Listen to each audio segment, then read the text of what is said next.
Hi, everyone. Thanks so much for joining us today. My name is Gwendolyn Legendy. I'm the Director of Demand Generation for Marketing over here at BizEquity, and I'm joined by my colleague, Michael Gola, who's our Director of Strategic Accounts. So today we're going to be speaking about client prospecting in a virtual world. But by this, we mean, as we kind of transition towards this more hybrid, remote sort of work style, it's important to continue to grow our client bases, of course, and to continue to prospect. And it's kind of changing, right? That world is changing as to how we are going about doing this. So we'd like to go over a couple ways in which you can continue your prospecting efforts. We're going to start with the basics and then move into some use cases and supportive materials as well. Okay, so to begin, a couple things to consider, right? So your audience, which would be any kind of clients who you are reaching out to or would like to onboard. It's just important to have an idea as to who your ideal client profile is, which many of you, if not all, already know who it is that you're trying to reach out to. The second to that would be how they are consuming their content. This is, highly dependent upon what their lifestyle is, as well as what they do for work. Are they on their phones, on mobile a lot? Are they checking their emails? Where are they getting their information from?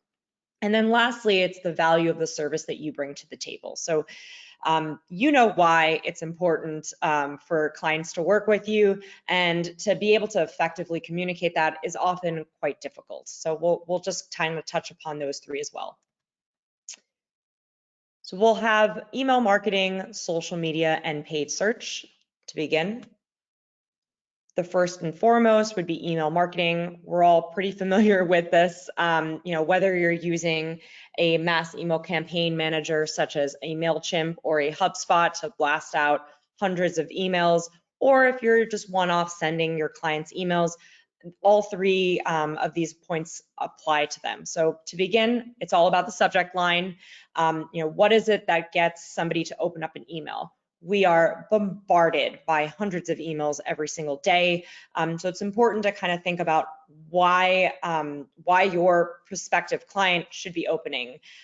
Could be as simple as new offering inside, right? Or now offering, business valuation services, right? So just to kind of get something that's a little bit more captivating in that subject line, because if they don't open the email, they're never going to be able to read what's inside.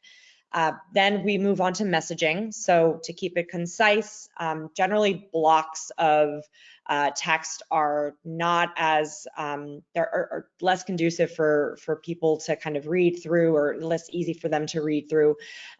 So often by bullet pointing or using some kind of a graphic, keeping it short, those are all ways of getting the message across.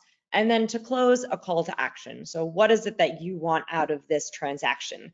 Are you looking to book a meeting? Are you looking to share an article? Perhaps you'd like to drive traffic to your website. You might see a lot of people these days have the Calendly invites at the bottom of their email that says, kind of prompts to book an appointment with me or schedule an appointment with me here. That's also considered a call to action. All right, and then moving on to social media. For better or worse, social media is here to stay.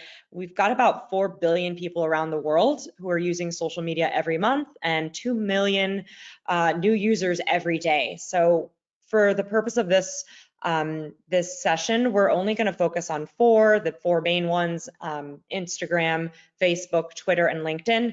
And I would even go so far as to argue that LinkedIn and Twitter are going to be the most effective, most powerful tools for your prospecting efforts. And the reason I say that is because these are the two platforms that are more focused in professional services as well as financial services. So find the platform that works best for you, best for your clients. Each platform has a little bit of its own personality in a way, right? So Twitter, it's going to be a lot of articles sharing, a lot of thought leaderships. LinkedIn, as we all know, is talking about your achievements, your company's achievements, sharing a new event or an article that you kind of have found interesting. So kind of building your professional brand. Instagram, much more image-based, and Facebook is sort of a catch-all. Instagram and Facebook are a little bit more on the more casual side of things. So post regularly, but not every day. I say this because, once again, we're inundated by new content every day. It's important to stay at the forefront of our clients' minds or prospects' minds, but not be there so much so that they're tiring of seeing your name, your logo pop up on their news feeds. And this goes back also to the Baader-Meinhof phenomenon, which some of you might be familiar with.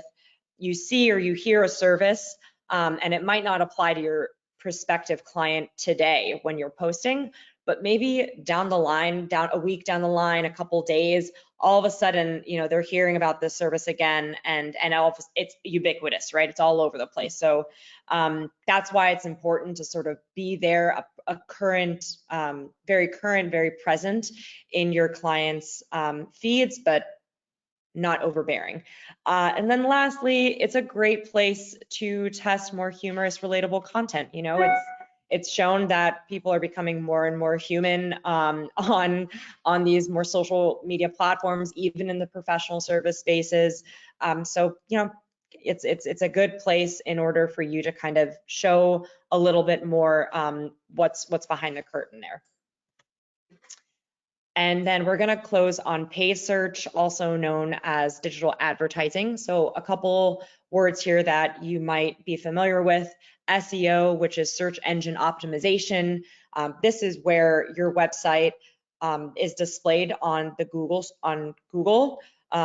searches, I should say. How it's ranked, keywords along those lines as well. What are the key terms that your clients and prospective clients are searching for, and then linking them back to you. LinkedIn advertising and Google advertising we had mentioned earlier. Definitely an incredibly powerful tool for prospecting, and we're going to go and touch upon a couple of the challenges as well as benefits. So beginning with the challenges. These campaigns, they do need consistent maintenance. That's why they're often specialized within marketing. You'll see people who specialize in SEO or search engine optimization or Google advertising. It's because there's a lot of tweaks that need to be made for these campaigns in order for them to work and effectively be converting leads and sending them your way. Along those lines, takes a little bit more time to see results, right? In email marketing, if somebody has generally responded to your email, that they're interested, or maybe they're not interested. Either way, they've engaged with your email somehow. In social media, if somebody likes or shares or comments, that they're engaging with your post. Not so much the case with paid search, right? So it's going to take a little more time to see results because it's sort of out in the interwebs. It's also not as turnkey as other forms of marketing. They are, they are getting better at making these more user-friendly, such as Google Ads and LinkedIn, but every service is quite different in its setup. So it might take a little bit more time to get these campaigns up and running and to get kind of good to see what works here.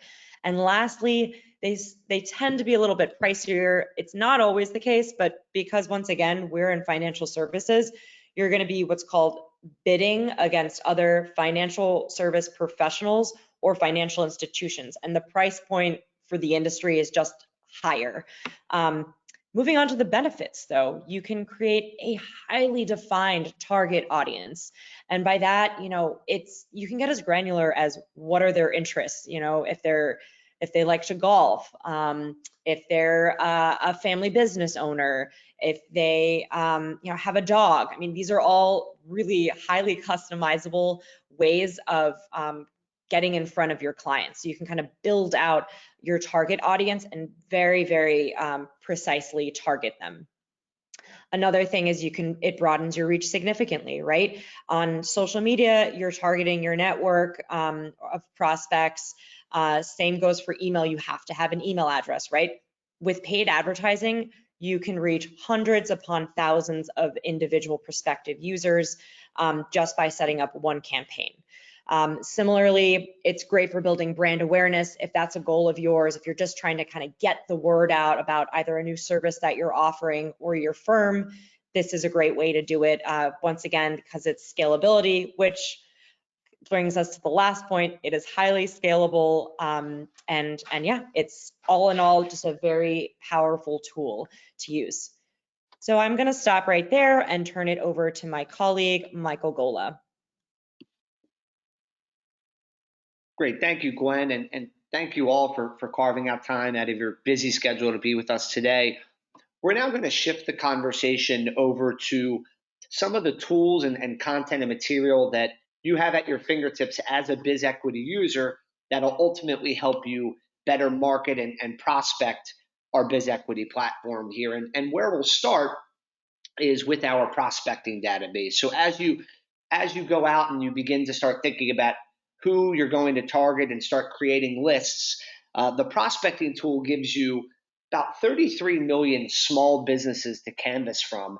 And what makes the prospecting database unique, as many of you know, is certainly not the contact information that's held within, although that is very helpful information. But what makes it unique is the estimated values that we provide for each of those businesses. So more on that in a moment, but I know as BizEquity subscribers, many of you have used the prospecting tool, or at very least had a chance to go in and dig around. But for those who maybe haven't had a chance to dive too deep into it, or maybe just need a refresher, just to rehash what exactly is held within the prospecting database and where we're getting that information. So the prospecting database is about 33 million small businesses, which we've pre-valued or put an estimated value on.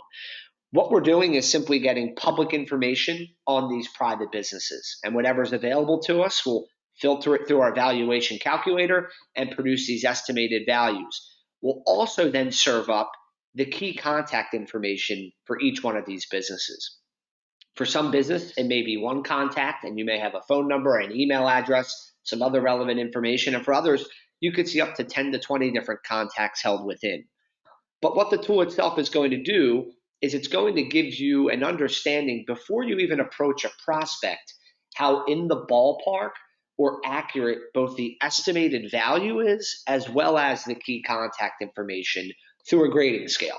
So there's a little key or legend within the tool itself that'll let you know how in the ballpark the estimated value might be. And then you'll either see an A or a B, and that's in relation to the contact information. So we scrub this data generally on a monthly basis.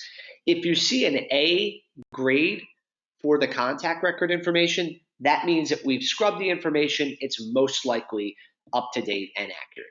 If you see a B, that doesn't mean it's inaccurate. It simply means when we went to scrub it, we weren't able to confirm one way or the other. So I tell everyone on best practice calls, if you're going through these lists, focus on those A's over the B's. You're going to get the more cleaner and up-to-date information for that record. Now, again, all of that type of information, contact information, a lot of it you could probably get from Google, or if you have your own marketing database or marketing lists that you subscribe to, certainly no different from the information held there. Again, what makes this platform a little bit different is that valuation estimate. Additionally, how you're able to then filter through those 33 million businesses. You can search by industry, the location, and then those estimated values as well. So you can really dial it into the specific type of businesses that you're looking to target here. And I've got a few questions posed here on the screen of what you might ask yourself before going through and targeting different prospects. Number one, is there a business owner that you may already know, but you haven't had a chance to work with that you would like to work with? Is there someone that is an existing client who you know is already a business owner? And then lastly, are you looking to dive into any new markets or different industries around the country? And then you can go in and create your lists based off of that question.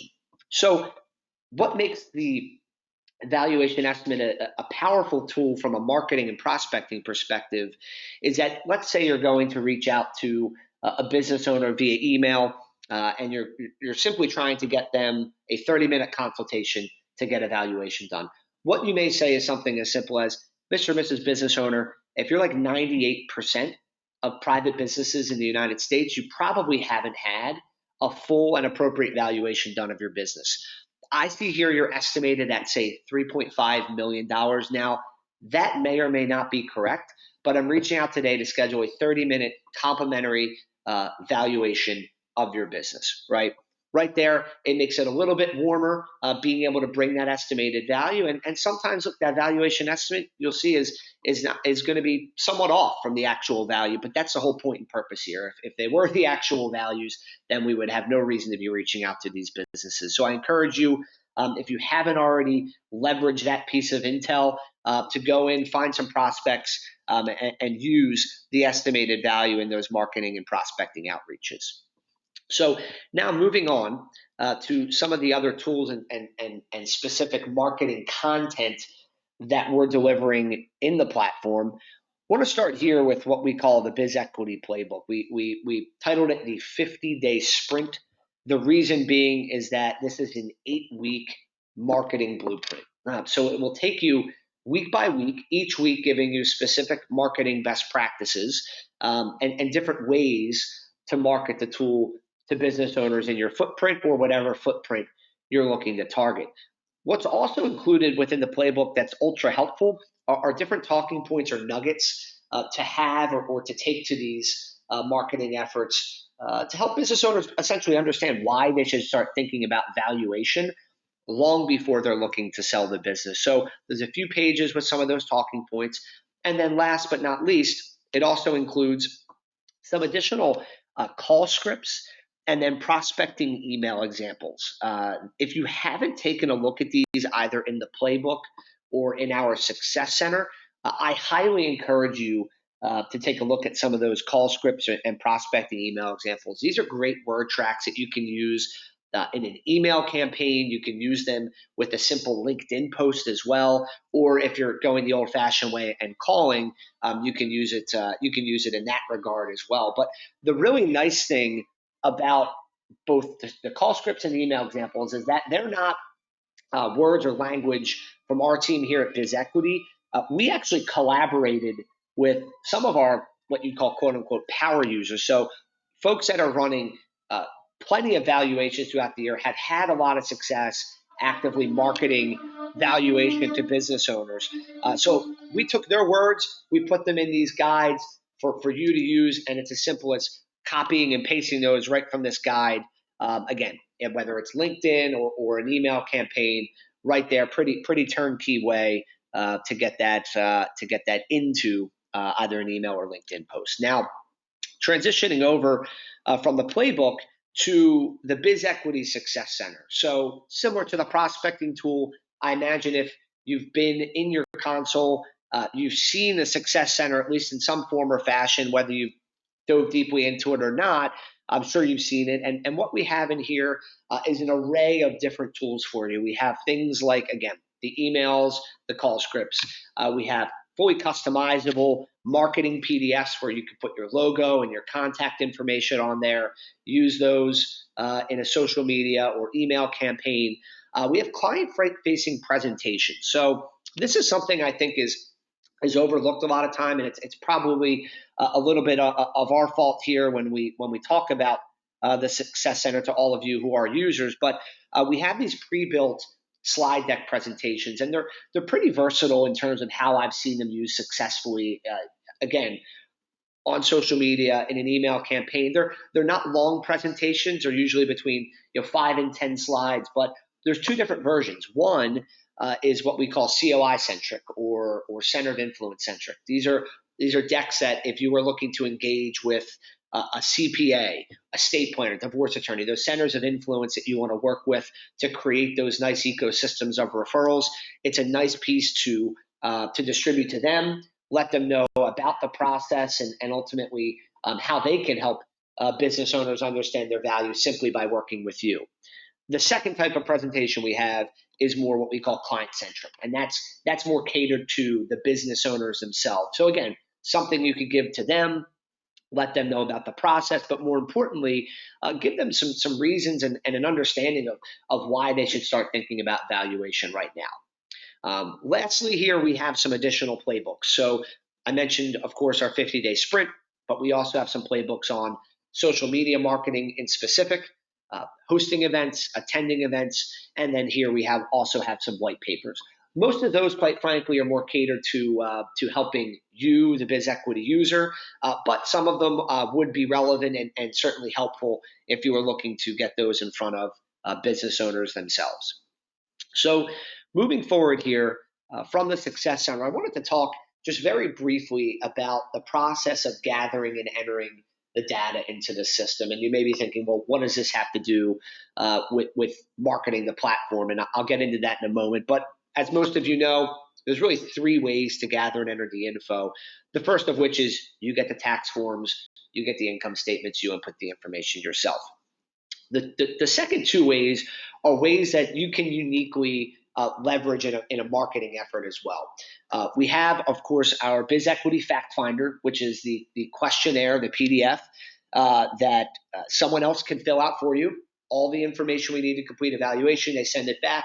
All you have to do is copy and paste that information in. I've seen that used pretty successfully in some email campaigns where this may be going directly to business owners themselves or to those COIs to say, hey, if you want a complimentary valuation of your business, all we need you to do is carve out 15, 20 minutes, fill out this form, send it back, and we'll double back and get you your valuation report. But I think when it comes to virtual marketing, the third way is probably the most effective and relevant in terms of that discussion. And that's with our quote unquote delegate button, or more specifically, the ability to send a secure smart link to a third party. So if you've been through the 7-step process before, at the bottom of each of the 7 steps on the screen, there's a delegate button. This allows you to email a secure smart link to a third party to input the information for you. So again, that could be something used very quickly and effectively in an email campaign, but probably more effectively, and this is more of a broader approach, so to speak, is taking your white label web address. So for example, mine is mgola.bizequity.com, right? You can take that web address and you can use that on LinkedIn or put it on your very own website for business owners to go in and either start the valuation process or simply go through the entire process. But what's really neat about that, let's just focus on LinkedIn for a moment. If you go on LinkedIn, you make a post and just say something along the lines of, hey, if you click on this link and input some information, we'll be able to get you a complimentary evaluation of your business. What will happen is the business owner will click on that link, they input their information, whether they go through the first 2 steps or all of the steps, you'll now have that business's contact information held within your console.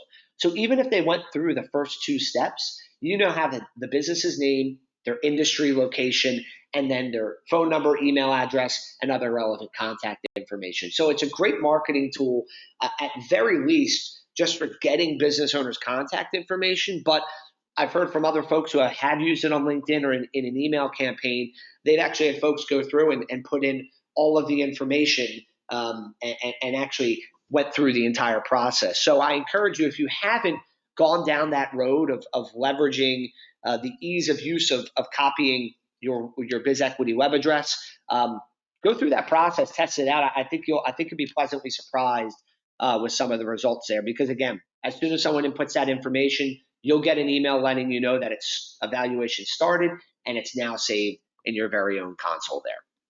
So moving forward here, I wanted to focus on one particular piece, which all of you will be receiving in an email after our call today. This is the what we call our client or prospecting marketing letter. So a little backstory on this marketing letter. There was a user about a year and a half ago who had been about 3 months into their subscription. We had a call. We ran through a valuation report, and at the end of the call, we were just exchanging pleasantries and asking simply for some feedback and how the advisor felt about the platform. And what he said was, he said, Mike, what would be really great? He goes, I don't know if you're able to do this or not, but I'd love something that I could give to a prospect or a business owner client that would let them know why they should think about valuing their business, why valuation is important, really from a financial planning perspective overall. Also let them know how easy the valuation process is with BizEquity, what that looks like. Then ultimately, love to show them what they get from that engagement, which of course the 29-page valuation report, and then the 2-page insurance report, and then we added in a little area at the bottom to customize with your information. So that's what this marketing letter is, and that's where it came from. But this has been a really, really handy and powerful 1-page piece that, again, has a lot of versatility in terms of how it can be used. You could certainly go the old-fashioned route, get them printed and mail them, but what I find to be more effective is using it in an email campaign, but more importantly, and more relevant today, I think more than ever, is on LinkedIn. So I'm going to shift over here and show 2 social media use cases from actual advisors who use this piece in particular on LinkedIn to get business owner engagement. So it's really two unique instances here. On the left, we had an advisor with UBS who had been a user for a little under 2 months, and essentially made this post announcing to any business owners who are following him on LinkedIn that he's now has access to the BizEquity valuation tool and would be offering complimentary valuations to any business owners who would want and to understand the value of their business, and attach this piece here. So nothing too salesy in my opinion, but something just, hey, look, if you're curious about your value, here's what we can do, and then attach that piece. And again, it gives going through that piece itself, gives a pretty good understanding of the process, what we're looking for in terms of information, and then ultimately what they get as a result of that process. Now, here on the right, we have another advisor. This was a post from April of 2020, so a time when business owners were faced with, of course, a lot of uncertainty, but also a lot of stress and craziness in their lives. And Brian here made a post on LinkedIn around that time, essentially, saying, "Hey, look, we understand you're going through a lot of challenges right now, and certainly there's a lot of uncertainty in the air. Our firm right now is offering complimentary evaluation to any small business owner, so that you can not only understand your value, but get through these tough times, and then ultimately on the other side, be in a position where you're able to grow the value of your business." And it was certainly relevant at that time in April of 2020. But I'd say now it may be even more relevant, simply because things are starting to get back to normal in most places. Business owners are still looking for help, but now is a time where they're going to be really looking to get back on their feet and start growing their values, so that if they are looking to exit in 3, 5, 10 years, they're in a good position to exit at the value of their desire. So I think a post like that, even right now, would ring home and probably get some engagement. I think Brian actually got 11 business owners to engage with him just from that post, which is absolutely incredible. I mean, even if you have just 2 or 3, that's still a huge win. So just wanted to share these 2. These are real life posts from some of our users that actually did get some really good feedback from business owners, and they ended up getting some engagement from those. So moving forward, I wanted to close out with 2 success stories. The reason being is every time I speak to our users, the question I get is, well, what are other successful BizEquity users doing, and how are they getting engagement from business owners that they want to work with or do work with? So I'll share 2 brief stories. The first here is an advisor, Jay Pollock. He's from the greater Chicago area, and basically, long story short, had a business owner, owned a mechanical engineering company, had known them, but really could never get them to sit down and get a full discussion around both their business and the financials. He became a user, saw this as an opportunity to get in front of this business owner, delivered the valuation, as you see up top here, certainly not an everyday case, but a $36 million engineering company. And then you see what resulted just from that engagement of offering valuation here. You got 10 million in life insurance, about 350K in revenue, generated an estate plan, but most importantly, now has gained this business owner as a full-time client. And this business owner owns one of, if not the largest mechanical engineering companies in Wisconsin. So just from offering that valuation alone, you see the results there. And Jay's been a great partner of ours for some time now. So last but not least here, I wanted to shift to William Medico, who is a local advisor here in the Philadelphia area where we're located.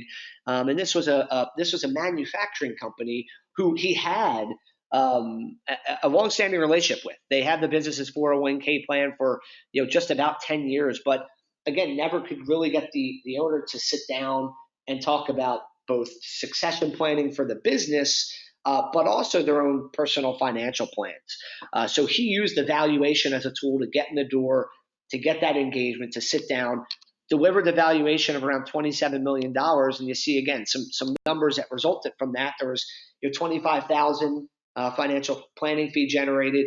But more importantly, using the insurance report, got about $30 million in a buy-sell agreement, and then about $6 million of assets gathered from the owners. So both of those stories, I think the common theme is this. Our tool is a great way to use as an on-ramp to a ton of different discussions, whether that's insurance, retirement planning, estate planning, succession planning, whatever it might be. But first and foremost, the best use case for valuation is as a marketing and engagement tool. To stick to the theme of today, right? This is a fantastic way, whether it's an existing business owner or work with, to get in that door, to get an engagement. And then if you're looking to work with more, use that as a way to get your foot in the door. And again, whether that's with an email campaign or leveraging social media, specifically LinkedIn, it's a great tool, a warm way, and an unintrusive way to get engagement with those business owners. So last but not least, I'll shift here to both Gwen and my contact information. The reason I wanted to put this up there is, as you heard from the story of the marketing one-page piece, that was a result of a conversation I had with an advisor who simply wanted to see a piece like that made. We would love to hear back from any of you. If there is something you think would be helpful for you to maximize BizEquity in your marketing and prospecting efforts, let us know. Both Gwen and I can build something pretty quickly. If you want, email us. We can set up a quick 10, 15-minute call, go over what you're thinking in terms of content, and we'll get that made for you. We'd love to hear it. But I will finish where Gwen started and thank everyone for their time. Thank you for your partnership. We certainly appreciate it and hope you all have a great